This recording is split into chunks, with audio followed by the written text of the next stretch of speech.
নিৰ্বাচন গণতন্ত্ৰ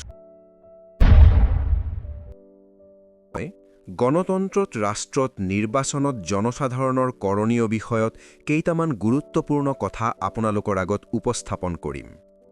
গণতন্ত্ৰ হৈছে এনে এটা শাসন ব্যৱস্থা য'ত জনসাধাৰণেই দেশৰ প্ৰধান শক্তি। নিৰ্বাচন হৈছে এই গণতন্ত্ৰৰ মূল ভেটি। সেয়েহে নিৰ্বাচনৰ সময়ত প্ৰতিজন নাগৰিকৰ দায়িত্ব অতি গুৰুত্বপূৰ্ণ। প্ৰথমতে, প্ৰতিজন যোগ্য নাগৰিকে নিজৰ ভোটাধিকাৰ ব্যৱহাৰ কৰিব লাগে। ভোট দিয়া কেৱল অধিকাৰ নহয়, ই এটা পবিত্ৰ দায়িত্বও।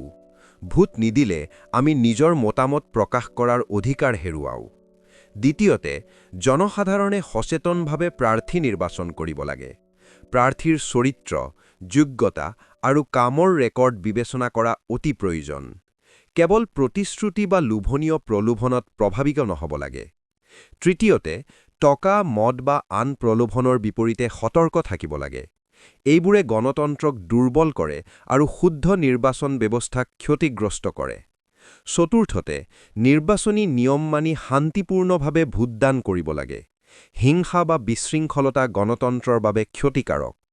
শেষত, আমি সকলোৱে এক সজাগ আৰু দায়িত্বশীল নাগৰিক হিচাপে নিজৰ কৰ্তব্য পালন কৰিব লাগিব।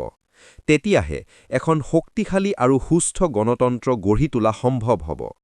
এই কথাৰে মই মোৰ বক্তব্য সামৰিছোঁ। ধন্যবাদ।